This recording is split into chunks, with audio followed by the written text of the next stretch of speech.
जराइम की दुनिया में कोई भी इंसान अपनी मर्जी से दाखिल नहीं होता।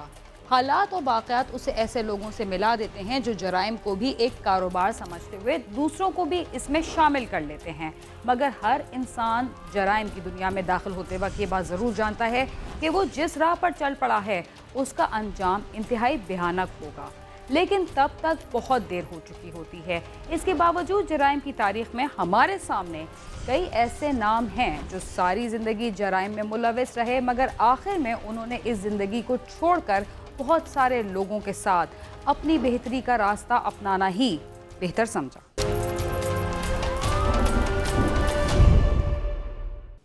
कराची में डकैतों की गिरफ्तारी भी जारी है और पुलिस की कार्रवाइयां भी उरूज पर हैं। यहां की पुलिस ने एक ऐसे डकैत गिरोह को गिरफ्तार किया है जो स्ट्रीट क्राइम्स की एक साथ 30 से 35 वारदातें किया करता था। आइए देखते हैं कि उनके कब्जे से क्या कुछ बरामद हुआ।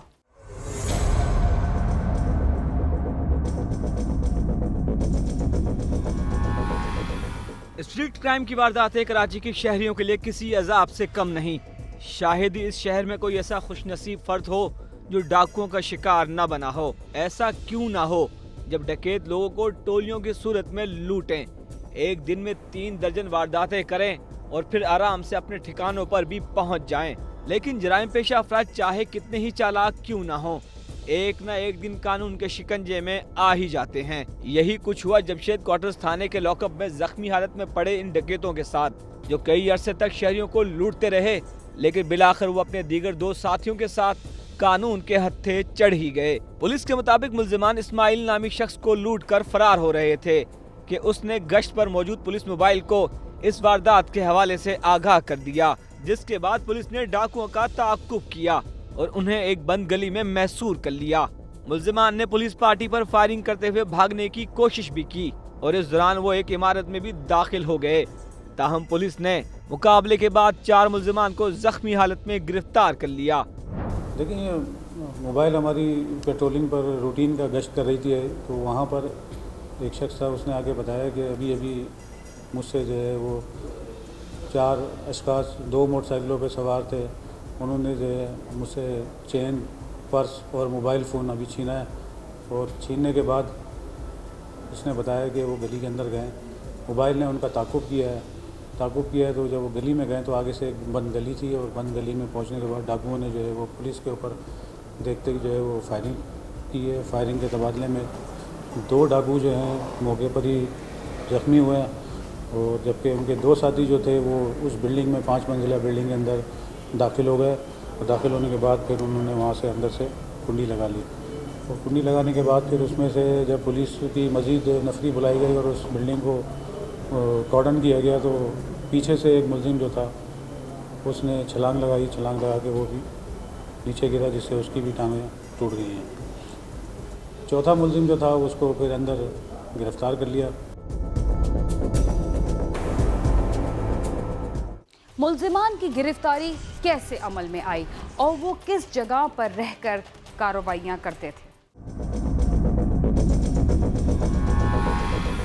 पुलिस का कहना है कि मुल्जिमान जिस बिल्डिंग से पकड़े गए थे उसी बिल्डिंग में उन्होंने अपना ठिकाना बना रखा था, जहां की तलाशी के दौरान पुलिस को दर्जनों शनाख्ती cards, mobile phones, memory cards, 4 TT pistol और मोटरसाइकिलें भी मिली थी। और जब उस घर की सर्च ली गई तो मालूम ये हुआ कि वो घर जो था एक माजूर शख्स का घर है और उसमें उनकी वाइफ और उनके बच्चे रहते हैं। उनके घर को यूज़ कर रहे थे ये लोग तकरीबन 6 महीने से। उन्होंने वो घर किराए पे लिया हुआ था। मुख्तलिफ़ किस्म के पर्स वगैरह और शनाख्ती कार्ड, लूटा हुआ सामान जो था वो उनसे मिला। पुलिस के मुताबिक मुल्जिमान का ताल्लुक डकैत गिरोह से है जिसका सरगुना खुर्रम नामी शख्स है और इस गिरोह के कारंदे 200 से ज़ायद वारदातें कर चुके हैं और एक दिन में ये गिरोह 30 से 35 वारदातें किया करता था। SHO इखलाक अहमद के मुताबिक मुल्जिमान से बरामद होने वाली मोटरसाइकिल भी चोरी की थी और तलाशी के दौरान उनसे जेवरात भी बरामद हुए हैं। और तकरीबन ये इनिशियली अभी जो है वो तकरीबन 200 से 250 के करीब वारदातें जो हैं वो इनकी हमारे सामने मंजर आम पे आई हैं। इनका कहना यह है कि हम ज़्यादा से ज़्यादा एक दिन में 30 से 35 वारदातें करते हैं और अर्सा 6 महीने से हम इस एरिया में जमशेद रोड, जहांगीर रोड के मुख्तलिफ़ इलाकों में हम ये वारदातें कर रहे हैं। इस डकैत गिरोह का सरगना कौन था और उसके कारिंदों की तादाद कितनी थी? पकड़े गए इन मुल्जिमान में 16 से 17 बरस का एक नौउम्र डकैत भी था, जो मुकाबले में जख्मी हो गया था और लॉकअप में उसने क्राइम सीन की टीम को अपने और अपने ग्रुप के बारे में जो कुछ बताया वो आप भी सुन लें। 10 वारदातें करी 10 वारदातें की। कहाँ पे वारदातें? आयशा मंदिर के पुल पे। क्या की? कितने लोगों को लूटा? बाइक वालों को लूटा, मोबाइल। कितने अर्से से वारदातें कर लो? अभी से ही शुरू हुआ, 20-25 दिन हुए हैं बस। 20-25 दिन हुए। पढ़े हुए? नहीं। हैं? काम क्या करते थे? पहले मैं काम करता था परचून का। किसका? परचून का। हाँ। तो वहाँ से भगा दिया गया था। तो फिर क्या किया? फिर मैंने काम ढूंढा तो नहीं मिला, तो फिर मजबूर हो गए काम कर। आखिरी वारदात कब की थी? हफ्ते को। हफ्ते को। कितने लोगों को लूटा था? 3-4 लोगों को लूटा था। कहाँ पर? पुल पे और अंडरपास। Under bypass. क्या क्या लूटा था वहाँ से? मोबाइल बस। बस? आज तक किसी को गोली मारी है? नहीं। तुम्हारे साथियों ने कभी किसी को गोली मारी है? नहीं। वारदात के पैसे का क्या करते थे? क्या करते थे? हाँ। खाते थे। हाँ। और मोबाइल फोन का ले आते थे? वो बिक जाते थे। पुलिस के मुताबिक मुल्जिमान आदि जराइम पेशा हैं। वो कई बार गिरफ्तार होकर जेल जा चुके हैं। पुलिस को इन मुल्जिमान के कब्जे से तलाशी के दौरान अदालत के जमानती कागजात भी मिले हैं, जो मुल्जिमान अपने साथ लेकर घूमा करते थे। मुल्जिमान जेल से जमानत पर रिहा होने के बाद एक बार फिर से वारदातें शुरू कर दिया करते थे। इनकी जेब से जो अदालत के वारंट मौसूल हुए हैं, मिले हैं, उससे ये अंदाज़ा होता है कि ये पहले भी मुख्तलिफ कराची के थानों में गिरफ़्तार हो चुके हैं और ये ज़मानत पर रिहा हुए हुए मुल्जिमान जो है वो एक आदी मुजरिम मालूम होते हैं। और इसके अलावा जो है मज़ीद अभी इनसे पूछताछ हम करेंगे तो पता चलेगा कि ये मज़ीद कितनी वारदातों में है। जमशेद क्वार्टर पुलिस के हाथों पकड़े गए ये मुल्जिमान अगर पहली दफ़ा पकड़े जाने के बाद सजा पा लेते तो शायद ये दूसरी बार जुर्म करने के काबिल न रहते और कई शहरी उनके हाथों लुटने से बच जाते। कैमरामैन खालिद शेख के साथ सालिक शाह, समा, कराची।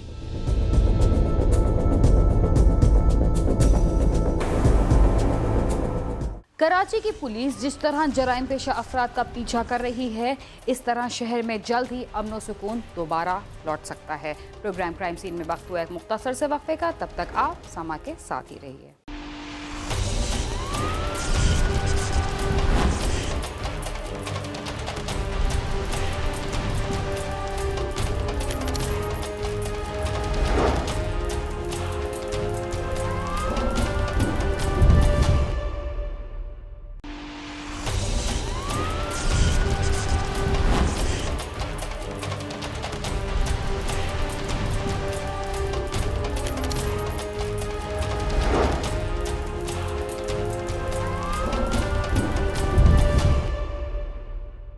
प्रोग्राम क्राइम सीन में एक बार फिर खुशामदीद। रोजगार के सिलसिले में बैरून मुल्क जाने वालों को दयारे गैर में कई मसाइल का सामना करना पड़ता है और इन मसाइल में जराइम भी शामिल हैं जिनकी कोई सरहद और कोई ख़ास इलाका नहीं होता। कुवैत में एक पाकिस्तानी मेहनत कश को भी मौत के घाट उतार दिया गया। उसकी क्या वजूहात थी और 1 साल गुजरने के बावजूद लवाहिकीन को इंसाफ क्यों ना मिल सका, आइए जानते हैं।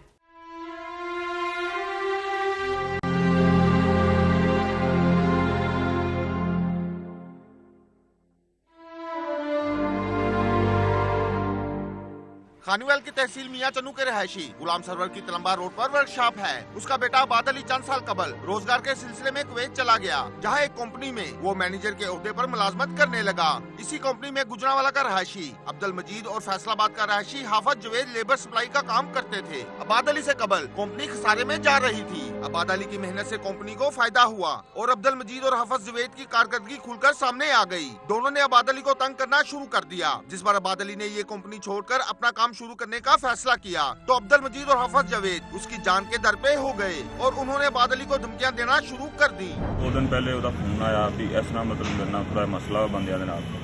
ਇੱਕ ਉਹਦਾ ਬੌਸ ਸੀਗਾ ਹਾਫਿਜ਼ ਜਵੇਦ, ਇੱਕ ਹਾਫਿਜ਼ ਜਵੇਦ ਆ ਤੇ ਇੱਕ ਅਬਦੁਲ ਮਜੀਦ ਮਿੱਠੂ, ਅਬਦੁਲ ਮਜੀਦ ਵਲਦ ਮਿੱਠੂ ਵੀ ਇਹ ਮੈਨੂੰ ਥੋੜਾ ਤੰਗ ਕਰਦੇ, ਕਾਰੋਬਾਰੀ ਥੋੜਾ ਮਸਲਾ ਮੇਰੇ ਨਾਲ। मेरे मियाँ कुवैत में थे, बाद उनका नाम था और उनको कुछ लोगों ने इतना तंग कर रखा था कि उन्हें धमकियां दे रहे थे कत्ल की, और वो आना चाह रहे थे, उन्हें आने नहीं दे रहे थे। अबाद अली के उर्सा के मुताबिक 1 साल कबल अबाद अली ने अब्दुल मजीद और हाफिज जवेद की धमकियों के बारे घर वालों को बताया तो उसके वालिद ने उसे कहा कि वो पाकिस्तान वापस आ जाए। घर सानू दस के गया कि इन्होंने बंदे जेडे अब्दुल मजीद और हाफिज जवेद 4-5 बंदे होर ने, वो मेरी रिकॉर्ड मतलब मेरे वास्ते ना बहुत खतरे वास्ते। मैं कहा यार तू वापस आ जा, रहन दे, सीधी काम करना हो। उन्होंने कहा जी मैं फिर जिदा भी 2-3 महीने बाद जावा आ जाऊँगा, अपना साबता जोड़ा नवेड़ के आ जाऊँगा।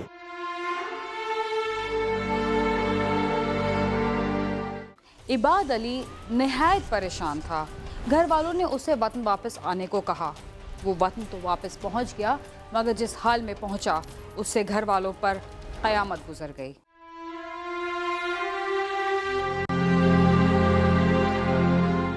अबाद अली ने चंद दिन बाद घर वालों को बताया कि वो 6 मार्च 2015 को पाकिस्तान वापस आ रहा है, मगर 27 और 28 फरवरी की दरमियानी शब उसे कुवैत में दोनों मुल्ज़मान ने मौत के घाट उतार दिया। 6 मार्च को वापस होना थी, 27 और 28 दरमियानी शब उत्ते किसी ने आके उन्होंने बंदियां ने आके ना जी इस कमरे में अग लाई है, ला के इन्हें अंदर बंद करके चाबी भी लै गए लॉक करके, और एनक सी वो भी लै गए। उस तो बाद फिर बल्दी वाले आए, उन्होंने उसकी अग बुझाई, बुझा के उन्होंने मेरे बेटे को चुक के लै गए नाल।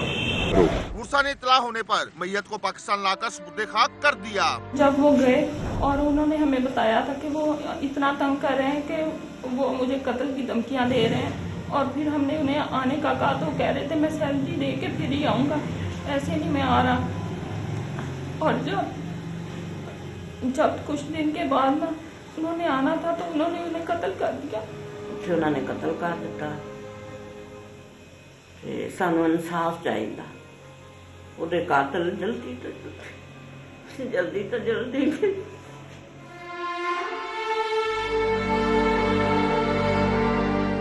वुर्सा ने मुकदमा तो दर्ज करवा दिया, मगर 1 साल गुजरने के बावजूद उन्हें इंसाफ ना मिल सका।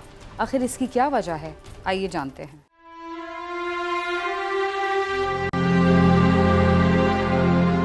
उर्सा ने थाना सिटी मियां चन्नू में मुकदमे के इंदराज के लिए दरख्वास्त दी, मगर पुलिस ने मुकदमा दर्ज न किया, जिसके बाद उर्सा ने अदालत से रुजू किया। अदालत के हुक्म पर पुलिस ने दोनों मुल्जमान के खिलाफ कत्ल का मुकदमा दर्ज कर लिया, मगर मुल्जमान के बासर होने की वजह से वो गिरफ्तार न हो सके और न ही पुलिस ने उनकी गिरफ्तारी के लिए कोई कोशिश की। ਅਸੀਂ FIR बड़ी मुश्किल ਦੇ ਨਾਲ ਕਰਵਾਈ ਹੈ, ਹਾਈ ਕੋਰਟ ਦੇ ਜ਼ਰੀਏ ਬਹੁਤ ਅਸੀਂ ਭੱਜ ਨੱਸ ਕੀਤੀ ਮਤਲਬ, ਤੇ ਪਰਚਾ ਸਾਡਾ ਹੋ ਗਿਆ, ਪਰ ਉਹ ਅੱਗੋਂ ਮੁਲਜ਼ਮਾਨ ਫੜਿਆ ਨਹੀਂ ਜਾਂਦਾ। ਸਾਡੀ ਵਜ਼ੀਰ ਆਲਾ ਸਾਹਿਬ ਨੂੰ ਪੁਰਜ਼ੋਰ ਅਪੀਲ ਆ ਕਿ ਮੇਰੇ ਭਾਈ ਦੇ ਕਾਤਲਾਂ ਨੂੰ कैफे किरदार तक पहुँचाया जाए। बड़ी मुश्किल से हाई कोर्ट की रिट दायर की हमने, तो हमने वहाँ पे पर्चा करवाया 302 का, और उसके बाद वो हमें पुलिस जो है ना वो हमें वो कहती है कि हमारे को वाज़ेह सबूत लेके आए, ये करें वो करें। 1 साल से कोर्ट कचहरी के चक्कर लगा रहे हैं, लेकिन इनकी कोई नहीं सुन रहा, ना पुलिस मदद कर रही है। आखिर इस बच्ची का क्या कसूर है, इन वालिदैन का क्या कसूर है जिनका जवान बेटा परदेश में कत्ल कर दिया गया है। मेरी भरपूर गुजारिश है वजीर आला साहब से कि इनकी मदद करें और पुलिस को अलर्ट करें कि वो इनके लिए कातलों को फौरी गिरफ्तार करें और उन्हें कैफे किरदार तक पहुँचाएं। उर्सा ने वज़ीर आज़म नवाज शरीफ और वज़ीर आला पंजाब से मुतालबा किया है कि उनकी दादरसी की जाए, मुल्ज़मान को इंटरपोल के जरिए कुवैत से गिरफ्तार करवाया जाए। साथी रिपोर्टर राव सुलेमान के साथ आमिर शहजाद, समा खानेवाल।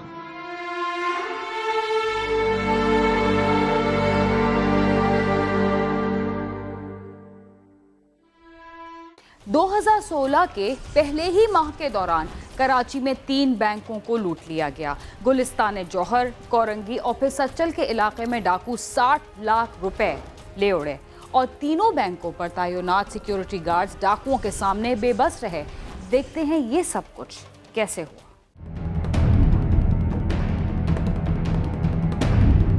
कराची में 2016 के पहले ही महीने में डाकुओं ने 3 निजी बैंकों को दिन दहाड़े खाली कर दिया। 11 जनवरी को गुलिस्तान जौहर में डाकुओं ने 3,35,000 रुपए लूटे और फरार हो गए। 20 जनवरी को डाकुओं का निशाना बना कोरंगी में वाक़े निजी बैंक, जहां से उन्होंने 13 लाख रुपए लूटे और हस्बे रिवायत फरार होते हुए सिक्योरिटी गार्ड से असलहा और खुफिया कैमरों की रिकॉर्डिंग भी साथ ले गए। 28 जनवरी की सुबह डाकुओं का शिकार बना सच्चल के इलाके में वाक़े निजी बैंक, जहां डाकुओं ने बैंक के अमले को यरगमाल बनाया, 43 लाख रुपए लूटे और बैंक में मौजूद अफराद से मोबाइल फोन, सिक्योरिटी गार्ड से असलहा और खुफिया कैमरे की रिकॉर्डिंग भी लेकर फरार हो गए। पुलिस के मुताबिक 6 डाकुओं ने बैंक के अमले को यरगमाल बनाकर लूटा, जबकि उनके दीगर 3 साथी बैंक के बाहर मौजूद रहे और हस्बे रिवायत सिक्योरिटी गार्ड डाकुओं का मुंह तकते रह गए। 2016 के पहले ही माह में 3 बैंक डकैतियां हुई, मगर पुलिस किसी भी बैंक डकैत गिरोह का ताहाल कोई सुराग नहीं लगा सकी। पुलिस का कहना है कि शहर में ऐसे 5 से 6 गिरोह सरगर्म हैं जो पहले दूसरे जराइम में मसरूफ थे, मगर अब बैंक डकैतियों में मुलव्विस हो गए हैं। इस गिरोह में काम करने वाले मुल्ज़िमान का ना तो किसी सियासी जमात से ताल्लुक है और ना ही किसी कलअदम जिहादी तंजीम से। पुलिस का कहना है कि गुज़श्ता साल इससे पहले होने वाली बैंक डकैतियों में कलअदम तंजीमें मुलव्विस होती थीं, लेकिन रवां साल इन वारदातों में एक डकैत गिरोह सरगर्म रहा, जिसकी तहकीकात जारी है।